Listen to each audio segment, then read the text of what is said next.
them? How do you welcome people in? Really just making them feel like they're part of something rather than saying a thank you email. If somebody's like a new client of yours, for example. Hey guys, welcome to episode 104. So last week I flew to the Gold Coast here in Australia, and I was a speaker at a summit called Travel Trend Summit. And it was basically for travel professionals to come and learn from speakers like myself on how to grow their business. There's some good takeaways, and I wanted to share them with you. I know I just shared with you guys in one of my previous episodes what I learned in the Philippines at the Business Blueprint Conference. Makes me sound like I travel a lot, doesn't it? I mean, I don't always travel, but just this kind of time of year I'm traveling. It's really cool. I'm enjoying it. Anyway, so back to what I was saying. Covered that, but then this is a totally different type of conference, and I wanted to share. I really just have sort of 4 core takeaways that I wanted to share with you guys that I know will help you in your business. So I want to jump into them. All right, four takeaways that I learned in the Gold Coast speaking over at the Travel Trend Summit. Now, first one is this: always cater to your market. Now, in a lot of events I speak at, there'll be business owners from all different backgrounds, service, e-com, different levels in their growth, all of that. This was very specific. This was travel professionals, agents, experts, coaches, people basically helping, other people to book incredible holidays. So I needed to cater my talk to them. So I really specifically found stories and examples very specific to this community, and even to the point where I asked in advance the organizer, Stephanie, which you will be meeting soon, by the way. I'm going to be interviewing her because she's created an incredible community. So we're going to talk a bit about community on that show coming up. But I talked to Stephanie. I said, hey, Steph, I really would love to get actual businesses that are going to be there so I can weave those into my presentation. So I kind of did conversation and teaching and used examples of people that I know in the travel space, but then I also did actual audits on their accounts that she gave me. So made it very specific to the market. And that's something that is really, really important. Not just you if you speak, but anything that you do, the group that you're a part of, how do you support them very specifically? The next thing was focus on building a community. Like I said, I'm going to talk to Steph more about that in a future episode. But very much learned a lot about good, strong community building through this event. So onboarding, very, very important. So she's excellent at onboarding everybody into the event and the community. So each event she does, she has a private podcast just for that event, which is all of the speakers. So people come, they get access to this private pop-up Facebook group. They get access to this private podcast where they get to hang out with the speakers before they even show up. There's so much pre-work that's going into this where you really feel like you belong to something very, very special rather than just getting a ticket to something.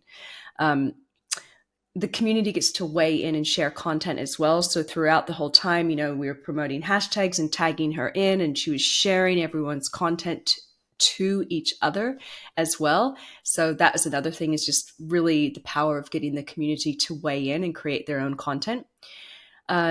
She also had 2 types of community. So she had the attendee community, and then she's put together a speaker community as well. So all the speakers can connect further in that way.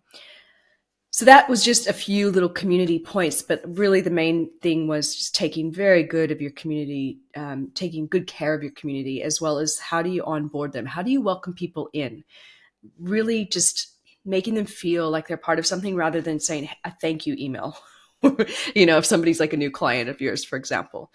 The next thing was the niche or the niche. Niching is so important so you can serve your market better. So that obviously is what she excels at, and she's very specific to travel professionals or people in that space. So all the conversations at the event were all geared at supporting that community, that niche, that group of people. And I guess that's the key thing to always remember for you guys as well in your business is, are you always thinking about your community, your niche, your target market that you're focused on? You're always thinking about who they are and really catering and customizing the support that you give for the problems that they specifically have with what they do. And then the last one, which was done really well, was bringing in elements of surprise. So really creating fantastic experiences through surprise. When I showed up in my room, there was a plate of beautiful little sweets like macaroons and little chocolate mousses and a really beautiful little welcome note. So that was setting the stage for my whole time there.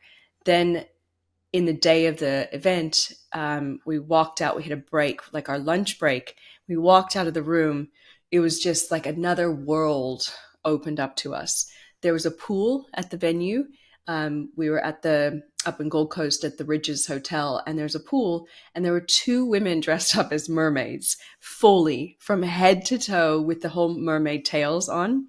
In the pool, there was like a sort of a circus acrobat, sort of hula hooper type of woman that was there, all dressed up. There was a fairy floss stand. So this woman was making burnt caramel was like the flavor, fairy floss. And which is, by the way, cotton candy for those of you in the States that are listening, spun sugar.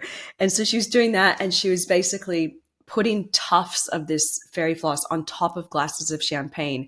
And then she was sprinkling it with pop rocks and like popping candy and like little pieces of rose petals, all sorts of things on top. So you would come by and grab a glass of champagne, and you had this sort of fairy floss on top. She was packaging it up into these beautiful little bags where you could take away some with you. And then there was the music, the song choice was beautiful. It was Somewhere Over the Rainbow, which was on when you left the room and you walked out into this whole other environment. So that was something phenomenal that, she did. And then later at the end of the night, when the event ended and we went up and we had rooftop drinks, she actually organized a flash mob. So there were dancers that came out and started dancing in front of the conference delegates, but also just the random people at the bar as well. So really thoughtfully thinking through these elements of surprise, you tend to, I guess, forget that you can do them and you can be creative.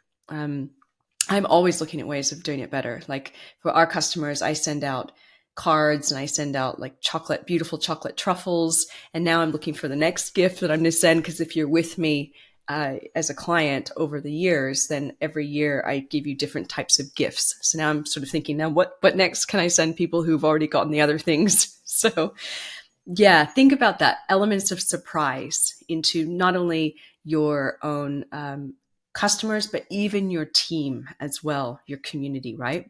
So the 4 core things I learned for this specific event were always cater to your market, really understand who they are, and help them specifically as much as you can. Focus on your community and really, how do you onboard people into the community? How do you take really exquisite care of them as well? And your niche. So how can you constantly focus on a niche, a group of people, a sub-market, target market of people that you're going to be helping, and specifically making your services and your communications and everything you do to support them. And the element of surprise. Yes, that was done so incredibly well at this event. I really loved it. Got me back into that sort of state of childlike curiosity, which is very fun. So hopefully there's a couple really quick, just little aha moments there for you. That was the intention of this podcast as you're going through the day in and day out of your business. Bring in more fun. Remember your community. They're there to support you and also focus on growing them. All right, you guys, thank you so much for tuning in. And I'll be talking to you very soon. I'm prepping to go over to the UK for 3 months. Yes, I know you're saying, oh, there you go again, Heather, with the travel. I'll talk more about what that trip is about. It's more personal, and talk a little bit about that coming up in the next episode and what I'm doing to prepare myself for 3 weeks away. So that's coming up soon. Okay, stay in there. Talk to you soon, you guys. I have some amazing guests coming up. I've invited a lot of the speakers from Business Blueprint in the Philippines, as well as some from the Travel Trend Summit. You're going to hear about the founder of the Travel Trend Summit and how she's building her community. So much goodness coming up. Can't wait to bring these guests on. Talk to you soon, you guys. Thank you, as always, for your support. Bye.